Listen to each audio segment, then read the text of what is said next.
Hello everybody. આજે પણ આપણે વિદ્યુત ક્ષેત્રના અગત્યના સ્વાધ્યાયના દાખલાઓની ચર્ચા કરીશું. સ્વાધ્યાયનો દાખલો નંબર 1.14. તમે અહીં જોઈ શકો છો કે એક આકૃતિ આપેલ છે. આપણને દાખલામાં અહીં એમ કીધું છે કે સમાન વિદ્યુત ક્ષેત્રમાં 3 વીજભારોના ગતિપથ દર્શાવેલ છે. 3 વીજભારોના ચિહ્ન આપો. કયા કણ માટે વીજભાર અને દળનો ગુણોત્તર મહત્તમ હશે? તમે અહીં એક આકૃતિ જોઈ રહ્યા છો. આ આકૃતિમાં જે 2 પ્લેટો છે, એક આ ધન પ્લેટ છે અને એક આ ઋણ પ્લેટ છે. આ 2 પ્લેટની વચ્ચે એક સમાન વિદ્યુત ક્ષેત્ર આ નીચેની તરફ દર્શાવેલ છે. એટલા માટે એની ક્ષેત્ર રેખાઓ અહીં સમાંતર અને સમાન અંતરે છે. એનો અર્થ એવો થયો કે આ 2 પ્લેટ વચ્ચે એક સમાન વિદ્યુત ક્ષેત્ર છે અને આ સમાન વિદ્યુત ક્ષેત્રમાં જ્યારે કોઈ વીજભારને આપણે દાખલ કરીશું તો એ વીજભાર પર અહીંયા F = Q × E જેટલું એક વિદ્યુત બળ લાગશે. કારણ કે આપણે જાણીએ છીએ કે E = F/Q, સો વિદ્યુત બળ Q × E જેટલું થશે. હવે અહીં 3 વીજભારોના ગતિપથ દર્શાવેલા છે, 1, 2 અને 3. આપણે જાણીએ છીએ કે જો વિદ્યુત ક્ષેત્ર જો નીચેની તરફ છે તો એનો અર્થ એવો થયો કે ઉપરની પ્લેટ જે છે એ ધન પ્લેટ હોવાથી અહીં જો ઋણ વીજભાર જો દાખલ થાય તો એના ઉપર આ વિદ્યુત ક્ષેત્રની વિરુદ્ધ દિશામાં એટલે કે ધન પ્લેટ તરફ એક વિદ્યુત બળ લાગશે. અને જો ધારો કે આ વિદ્યુત ક્ષેત્રમાં જો ધન વીજભાર જો દાખલ થાય તો એ વિદ્યુત ભાર પર આ વિદ્યુત ક્ષેત્રની દિશામાં બળ લાગશે અને એ બળની કિંમત F = Q × E જેટલી થશે. તમે અહીં જોઈ શકો છો કે કણ 1 અને 2 એ ધન પ્લેટ તરફ વિચલિત થયા છે. એનો અર્થ એવો થયો કે અહીં કણ 1 અને 2 એ ઋણ વીજભારિત કણ છે અને એટલા માટે એના ઉપર લાગતા વિદ્યુત બળને લીધે એ ધન પ્લેટ તરફ વિચલિત થયેલા દેખાય છે. એ જ રીતે અહીં કણ 3 એ ઋણ પ્લેટ તરફ વિચલિત છે. એનો અર્થ એવો થયો કે આ જે કણ 3 છે એ ધન વીજભારિત કણ છે. માટે અહીં જો આપણે 3 વીજભારના જો ચિહ્ન કહીએ તો કણ 1 અને કણ 2 પરનો વિદ્યુત ભાર ઋણ છે અને કણ 3 નો વિદ્યુત ભાર ધન છે. હવે આપણે એ પણ જાણીએ છીએ કે જો કણનું જે છે એ સ્થાનાંતર એ y = E/m હોવાથી અહીં કણ 3 જે છે એનું સ્થાનાંતર સૌથી વધારે છે. તમે જોઈ શકો છો અહીં કણ 1 અને કણ 2 ની સાપેક્ષ કણ 3 નું સ્થાનાંતર વધુ છે અને તેથી કણ જે 3 છે એ કણ 3 માટે E/m નું મૂલ્ય પણ વધારે હશે, એટલે કે મહત્તમ હશે. હવે સ્વાધ્યાયના દાખલા નંબર 1.33 ની ચર્ચા કરીશું. અહીં આ એક થિયરિટિકલ દાખલો છે. જે રીતે આપણે ઉપર ચર્ચા કરી તે જ પ્રમાણે અહીં આપણને એક ઋણ વીજભાર આપેલ છે અને આ ઋણ વીજભારનું જે વિચલન છે એ વિચલન શિરોલંબ દિશામાં કેટલું થાય એ શોધવાનું છે. તો ચાલો આપણે દાખલો નંબર 1.33ની ચર્ચા કરીએ. એમ દળ અને -q વીજભાર ધરાવતો એક કણ બે વીજભારિત પ્લેટોની વચ્ચે Vx વેગથી પ્રારંભમાં x અક્ષને સમાંતરે દાખલ થાય છે.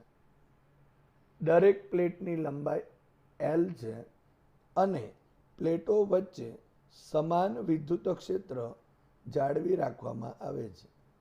તો દર્શાવો કે પ્લેટના દૂરના છેડે કણનું શિરોલંબ વિચલન QEL² divided by 2m Vx² છે. તો એના ઉકેલ વિશે વાતો કરીએ. અહીં તમે એક આકૃતિ જોઈ રહ્યા છો. આ આકૃતિમાં અહીંયા ધન પ્લેટ અને ઋણ પ્લેટ દર્શાવેલ છે. અહીં આપેલ જે વીજભાર છે એનું દળ m છે. અહીં ઋણ વીજભાર વિદ્યુત ક્ષેત્રમાં દાખલ થાય છે અને એનો પ્રારંભમાં જે વેગ છે એ Vx જેટલો છે. બીજી એક વાત આપી છે કે આ બંને ધન અને ઋણ પ્લેટો છે એની લંબાઈ L જેટલી છે અને અહીં આ બે પ્લેટો વચ્ચે એક સમાન વિદ્યુત ક્ષેત્ર E જાળવી રાખેલ છે. તો આપણે પ્લેટના દૂરના છેડે એટલે કે આ તરફ શિરોલંબ વિચલન કેટલું છે એ શોધવાનું છે. તો તમે આકૃતિને પહેલા સમજીએ તો તમે જોઈ શકો છો કે અહીંયા વિદ્યુત ક્ષેત્ર સમાન વિદ્યુત ક્ષેત્ર છે. હવે શરૂઆતમાં આ ઋણ વીજભારિત કણ જ્યારે Vx જેટલા વેગથી આ વિદ્યુત ક્ષેત્રમાં દાખલ થશે ત્યારે માત્ર એની ગતિની દિશા આ તરફની હશે. એના પર માત્ર Vx જ વેગ છે માટે અહીં Vy is equal two V0 is equal two 0 એટલે કે y દિશામાંનો જે વેગ છે એ 0 છે અને x દિશામાંનો વેગ એ Vx જેટલો છે. હવે આ ઋણ વીજભાર જ્યારે વિદ્યુત ક્ષેત્રમાં દાખલ થશે ત્યારે આ વિદ્યુત ક્ષેત્રની લીધે એના ઉપર એક બળ લાગશે અને એ જે બળ લાગે છે એ બળ આ ઋણ વીજભાર હોવાથી વિદ્યુત ક્ષેત્રની દિશાની વિરુદ્ધ દિશામાં લાગશે. એટલે કે જ્યારે આ ઋણ વીજભાર વિદ્યુત ક્ષેત્રમાં દાખલ થાય અને ગતિ કરશે ત્યારે એના ઉપર ઉપરની તરફ એક વિદ્યુત બળ લાગે છે અને ઉપરની તરફ વિદ્યુત બળ લાગવાથી એનું શિરોલંબ વિચલન થશે. ધારો કે આ પ્લેટના દૂરના છેડે આપણે શિરોલંબ વિચલન y જેટલું ધારેલ છે.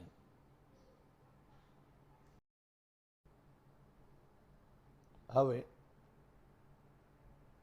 -q વિદ્યુતભાર પર ઉર્ધ્વ દિશામાં લાગતું વિદ્યુત બળ F is equal to q into E માટે F બરાબર ma લેતા ma is equal to q into E માટે A is equal to q into E divided by m થશે. એટલે કે આ ઋણ વીજભારિત જે કણ છે એ કણનો પ્રવેગ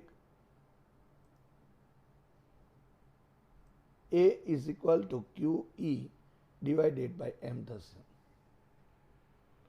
હવે આ ઋણ વીજભારને આ પ્લેટ પસાર થવા માટે લાગતો સમય ધારો કે t જેટલો હોય અને એની x દિશામાંનો વેગ જો Vx છે, અહીં કાપેલ અંતર જો L લઈએ તો ઋણ વીજભારને આ ક્ષેત્રને પસાર કરતા લાગતો સમય એ t બરાબર L ડિવાઇડેડ બાય Vx જેટલો થશે. અહીં અચળ પ્રવેગી ગતિના સમીકરણ પરથી h બરાબર v0t પ્લસ 1/2 at સ્ક્વેર. આપણે આગળ જોયું તે પ્રમાણે સિરોલમ વિચલન અહીં y જેટલું છે. શરૂઆતમાં જે y અક્ષની દિશામાં વેગ એ 0 છે, માટે v0 = vy = 0 થશે અને આ ઋણ વીજભારિત કણનો પ્રવેગ એ qE/m છે અને સમય એ t બરાબર L/vx છે. આ બધી જે કિંમતો છે એ કિંમતો આ સૂત્રમાં ઉમેરતા h બરાબર y અહીં 0 થશે પ્લસ 1/2 એની કિંમત ઉમેરતા qE/m ઇન્ટુ L²/Vx². માટે y QE/L²/2mVx² થશે. તો આ થયું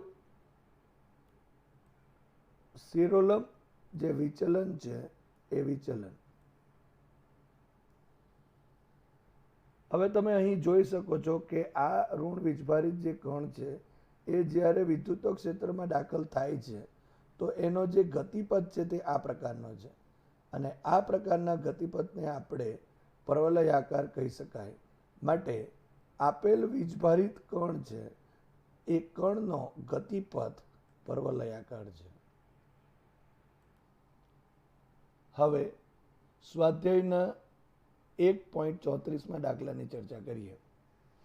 ધારો કે સ્વાધ્યાયના દાખલા નંબર 1.33 કણ, એટલે કે આપણે જે આગળ આ દાખલો જે જોયો છે એ દાખલાની અંદર જે ઋણ વીજભારિત જે કણ લીધો છે એ જ કણ જો Vx = 2 × 10⁶ મીટર પર સેકન્ડ વેગથી પ્રક્ષિપ્ત કરેલો ઇલેક્ટ્રોન છે.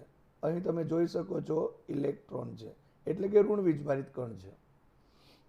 જો 0.5 સેન્ટીમીટરનું અંતર ધરાવતી બે પ્લેટો વચ્ચેનું જો વિદ્યુત ક્ષેત્ર E = 9.1 × 10⁻² ન્યૂટન પર કુલમ હોય તો ઇલેક્ટ્રોન ઉપરની પ્લેટને ક્યાં અથડાશે? E બરાબર 1.6 × 10⁻19 કુલમ અને me એટલે માસ of electron is equal to 9.1 × 10⁻31 kilogram. તો ચાલો આપણે આ દાખલાનો ઉકેલ જોઈએ. તમે અહીં જોઈ શકો છો કે એક ઋણ વીજભારિત કણ આ રીતે વિદ્યુત ક્ષેત્રમાં દાખલ થાય છે અને એનું સિરોલમ જે વિચલન કેટલું છે એના માટેનું આપણે સૂત્ર અહીં મેળવ્યું. હવે આ સૂત્રનો ઉપયોગ કરીને આપણે આ દાખલાની ચર્ચા કરીશું. આ દાખલામાં વિદ્યુત ક્ષેત્ર E બરાબર 9.1 × 10⁻² ન્યૂટન પર કુલમ આપેલ છે.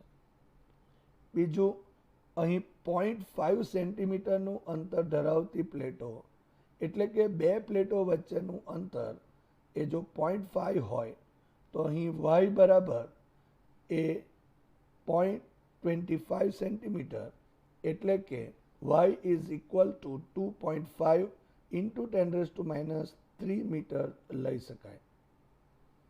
અહીં Vx આપેલો છે 2 × 10⁶ મીટર પર સેકન્ડ. E = 9.1 × 10⁻² ન્યૂટન પર કુલમ. Q = ઇલેક્ટ્રોનનો વિદ્યુતભાર = 1.6 × 10⁻19 કુલમ અને me ઇલેક્ટ્રોનનું દળ 9.1 × 10⁻31 કિલોગ્રામ. તો આ બધી જે કિંમતો છે એ કિંમતો આ ઉપરના સમીકરણમાં મૂકીએ. સૌપ્રથમ આપણે આ સૂત્રનો ઉપયોગ કરીને એમાં એ ઇલેક્ટ્રોન પ્લેટને ક્યાં અથડાશે એ માટે એલ સ્ક્વેરને સૂત્ર કરતા કરીશું. તો ઇલેક્ટ્રોનનું સિરોલમ વિચલન y is equal to E L square divided by 2 me V X square. તમે અહીં જોઈ શકો છો કે જે સ્મોલ ક્યુ જે ઋણ વીજભાર હતો એની જગ્યાએ ઇલેક્ટ્રોન છે માટે અહીં E લખેલ છે, અને અહીંયા એમ એ કણનું દળ હતું, વીજભારિત કણનું દળ જે ઇલેક્ટ્રોનનું દળ છે. માટે એલ સ્ક્વેરને સૂત્ર કરતા કરીએ તો L square is equal to 2y me vx square divided by E into small e જેટલું થશે.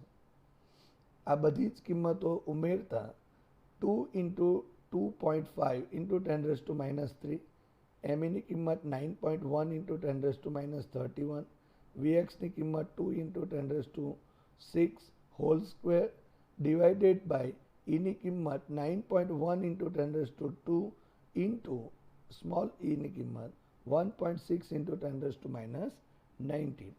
9.1 અને 9.1 કેન્સલ આઉટ થશે માટે અહીં L square is equal two 1.5 into 10⁻5 થશે. માટે L square is equal two 1.25 into 10⁻4 લખી શકાય. હવે આ એલ સ્ક્વેર છે એ એલ સ્ક્વેરમાંથી જો આપણે એલ જો શોધવું હોય તો એ વર્ગમૂળ લેવું પડે. તો 1.25નું વર્ગમૂળ 1.118 છે અને 10⁻4નું વર્ગમૂળ 10⁻2 મીટર છે. માટે L is equal to 1.118 into 10⁻2 metre. માટે L is equal to 1.12 into 10⁻2 metre થશે. તો આ થયો રાઈટ આન્સર. એટલે કે અહીં ઇલેક્ટ્રોન જ્યારે આ સમાન વિદ્યુત ક્ષેત્રમાં દાખલ થાય તો એના પર લાગતા બળને લીધે એ ઇલેક્ટ્રોન અહીં પ્લેટ સાથે L is equal to 1.12 into 10⁻2 metre પર અથડાશે.